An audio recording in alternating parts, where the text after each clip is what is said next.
Bonsoir. Bonsoir à toutes et à tous. Bonsoir. Bonsoir. Bonsoir à toutes. Bonsoir. Bonsoir, merci pour ceux qui peuvent partager. Est-ce que le son est bon? Je ne sais pas.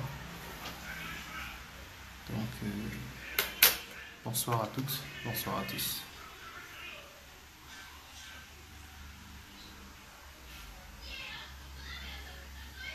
Voilà. Bonsoir, merci de partager.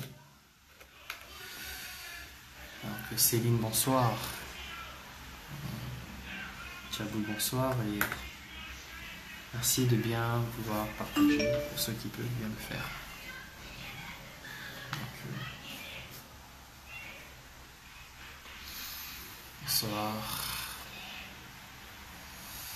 Philippe, bonsoir. Aussi, bonsoir. Cherche Mesui, bonsoir. Chéché Mesui, pardon. Voilà. Merci pour ceux qui peuvent bien partager. Je vais essayer de ne pas être trop long.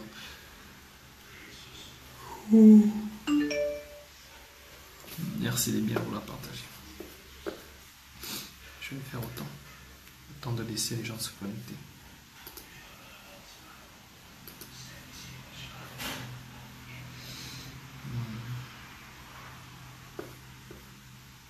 Merci de bien vouloir partager la vidéo.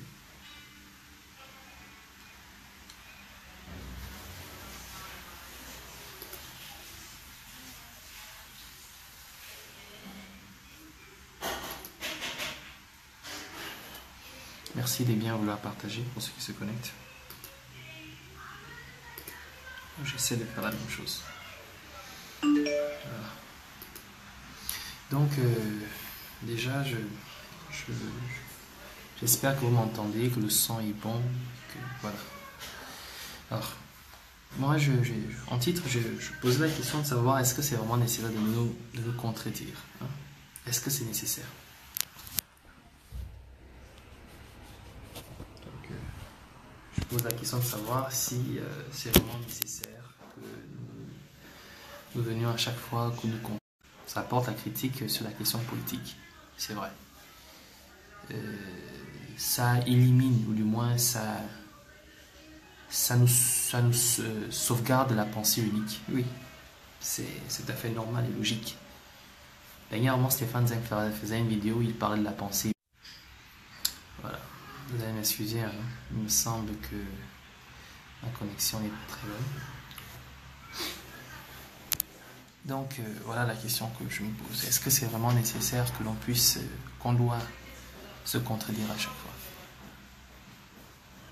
Tout à l'heure, j'ai suivi le live du pasteur. J'ai demandé à intervenir. Malheureusement, il n'a pas voulu de moi. Donc, en d'autres termes, je me suis dit, peut-être il va falloir que je réponde un peu à tout ce qu'il disait, à ma manière.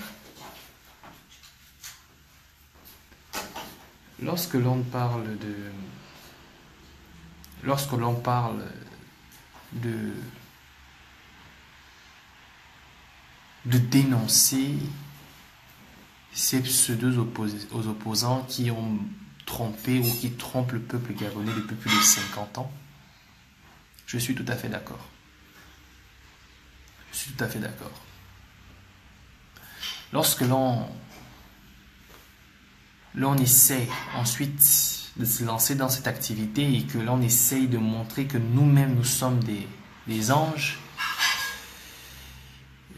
contrairement à ces personnes qu'on essaie de dénoncer, et que l'on se base sur des exemples vraiment qui n'ont pas de valeur, à ce moment je me dis que c'est une blague. C'est une blague. Le pasteur a dit un mot très important. Il a dit que ce que devraient faire les hommes des opposants, ou encore ce que devrait faire Jean Ping, c'est que lorsqu'on a des convictions et que l'on se bat pour ses convictions, on doit mourir pour ses convictions. Ouais, c'est vrai. Lui, il s'est dit que lui, c'est un exemple. Il a pris l'exemple de son cas de Béthanie, quand le président avait demandé de fermer Béthanie, on lui aurait porté plainte au niveau du CEDOC. Il a continué dans Béthanie, il s'est battu pour ses convictions, il était prêt à mourir pour ses convictions. Faux. Lorsque tu vas voir le cas, les réalités, l'impact de Béthanie à cette époque, et les réalités, l'impact de la position de Jean Ping à notre époque, c'est pas la même chose. Nous avons vu plus virulent qu'un prêtre qui fait une messe dans une école ou dans un établissement et que pendant ce temps, le chef d'établissement, pour le réprimander, allait voir la police par rapport à des cas où des gens faisaient carrément de la résistance. Nous avons vu des cas comme Angonjo Okawe qui se sont retrouvés emprisonnés et qui sont sortis de là avec des séquelles. Il y en a plein qu'on pourra citer.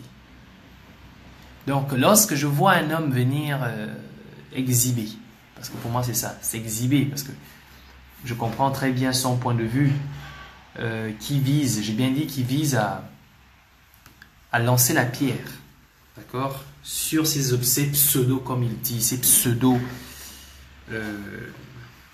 opposants qui n'arrivent pas à dire la vérité aux Gabonais. Je suis d'accord.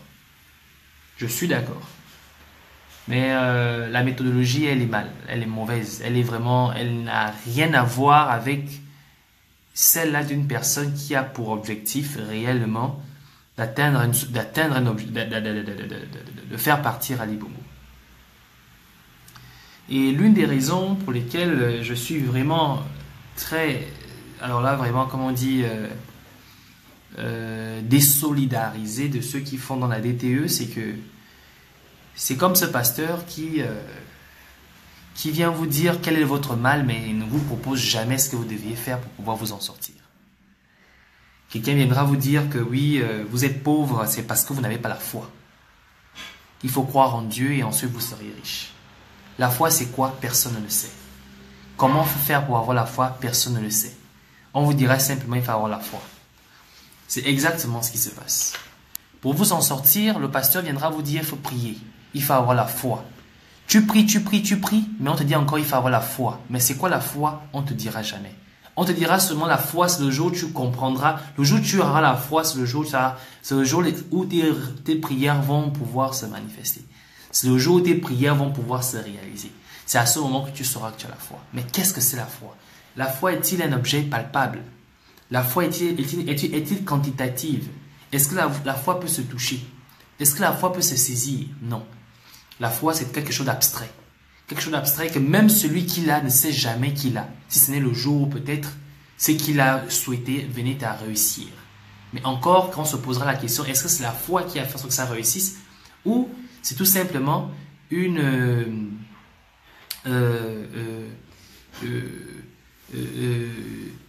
occasion, hein, une circonstance qui a permis à ce que tu voulais lancer ou ce que tu voulais faire puisse réussir. D'où je me dis quand même que quand on atteint un certain âge et que l'on prend la peine de venir s'adresser aux gens, il faut qu'on quand même qu'on prenne le temps de venir avec un certain nombre d'arguments que je peux dire, que je pourrais définir de cohérent. Je ne dis pas que ce qu'il a dit n'était pas cohérent. Ce qu'il a dit était vrai, c'est juste. Mais l'outil dont il se sert n'est pas un outil à nous amener, à nous permettre de pouvoir aller dans l'avant, à nous permettre de pouvoir atteindre les objectifs que nous nous sommes fixés. Et c'est malheureusement ça, le problème. Du coup, c'était un speech de 2 heures qui, au finish, n'a rien du tout. Qui, au finish, ne produit rien du tout. D'accord. Jean Ping en tant qu'opposant veut prendre le pouvoir ou ne veut pas prendre le pouvoir comme certains le disent, mais quel que soit les attentes de Jean Ping, quels sont les objectifs de Jean Ping, il se sert des outils qu'il a. Donc je suppose que c'est un homme politique qui se sert de ses outils politiques. La politique étant l'art du mensonge, comme il l'a dit, la diplomatie c'est l'art du mensonge. Il se sert alors de son art de mensonge pour prendre le pouvoir. Nous sommes aguerris, nous sommes avertis. En tant qu'activistes, nous sommes là, pas seulement, nous sommes d'abord là pour éduquer le peuple, nous sommes là pour orienter le peuple, nous sommes là pour apporter la bonne vérité au peuple. Mais nous ne sommes pas surtout là pour fragiliser ou tirer, cracher sur les outils que les uns et les autres utilisent parce qu'ils croient en ces outils pour pouvoir atteindre les mêmes objectifs que nous nous fixons. Quelle que soit la réalité qui est que l'objectif de l'opposition aujourd'hui est seulement pour faire partir Ali Bongo, mais non pas pour changer le système. Ça, nous le savions, c'est un acquis. D'accord? Est-ce que le savoir fait en sorte, veut dire par là que tout ce que nous sommes en train de faire aujourd'hui n'a pas de valeur ou encore ne mérite pas d'être fait? Non, ça ne veut pas dire ça. Cela veut simplement dire que ce que nous sommes en train de faire aujourd'hui, sachant que le pouvoir ou encore l'opposition aujourd'hui mise en place n'est pas là pour changer le système qui en fait appauvrit le Gabon, tue le Gabonais chaque année, mais seulement pour faire partir Ali. Une fois que nous le savions, à nous de nous préparer déjà à faire en sorte qu'une fois qu'Ali Bongo partira, ce système ne puisse pas demeurer, qu'il parte avec lui. Et là, c'est une préparation personnelle. C'est dans ce sens-là que je me dis que lorsqu'on doit s'adresser au peuple à ce moment-là, on doit apporter des solutions aux gens pour pouvoir faire en sorte que si Ali part par les outils politiques qu'essaie d'utiliser Jean-Ping, mais que le système qui aujourd'hui le maintient parte avec lui. Si Ali ne part pas par les outils qu'aujourd'hui utilise Jean-Ping, que nous-mêmes, le peuple, puisque nous savons que le pouvoir c'est le peuple, puisque nous savons que c'est la révolution qui fera partir Ali, que nous-mêmes, le peuple, nous nous préparions à faire partir Ali. Et c'est justement ce message que nous devrions passer aux Gabonais. C'est ce message-là, c'est cette éducation-là que nous devons apporter aux Gabonais. Et non ce que j'appelle la prêche, parce que c'est ce qui se passe. On prêche l'évangile pour les Gabonais. Et prêcher l'évangile aux Gabonais et leur dire que Jésus viendra les aider ou qu'il faut avoir la foi pour faire partir Ali Bongo, je trouve ça un peu trop enfantin. Donc je disais que je ne devais pas être long. C'était un peu ma petite réponse par rapport à ce qu'a dit le pasteur tout à l'heure. Et puis demain, j'espère vraiment pouvoir développer en long, en large par rapport à ce sujet. Aujourd'hui, je travaille sur autre chose et je n'avais pas prévu faire un live en fait en tant que tel. Je travaille justement sur un live et demain, je pourrais revenir là-dessus en long et en large. Mais néanmoins, demain, le live de demain, ce sera sur la fameuse Gabonaise qui aurait reçu l'argent de la part du président de la République, entre guillemets, et revenir aussi sur les propos du pasteur. Donc, pour ceux qui m'ont suivi, merci. Partagez ou ne partagez pas, mais c'était juste ma petite réponse au pasteur, où je voudrais dire que lorsqu'on atteint un certain âge et que l'on s'adresse aujourd'hui à un peuple aussi affaibli, aussi malheureux, aussi triste qu'est le peuple gabonais, il faut apporter de l'espoir, mais de l'espoir palpable. Il ne faut pas seulement venir détruire et laisser comme ça. Donc, détruisez, oui, l'opposition, je vous l'accorde, mais apportez ensuite une forme de lueur, quelque chose qui peut leur permettre de rêver, qui peut leur permettre de donner une raison à leur lutte. Quelque chose qui peut leur permettre à pouvoir se fédérer autour de cette raison. Vous ne pouvez pas venir détruire ce qui permet de garder les gens éveillés et leur laisser sans rien d'autre. Et c'est ce qui se passe en fait. Et c'est ce que je condamne en fait. Donc merci pour ceux qui m'ont suivi et partagez ou ne partagez pas la vidéo, mais c'était mon point de vue. Alors, ciao.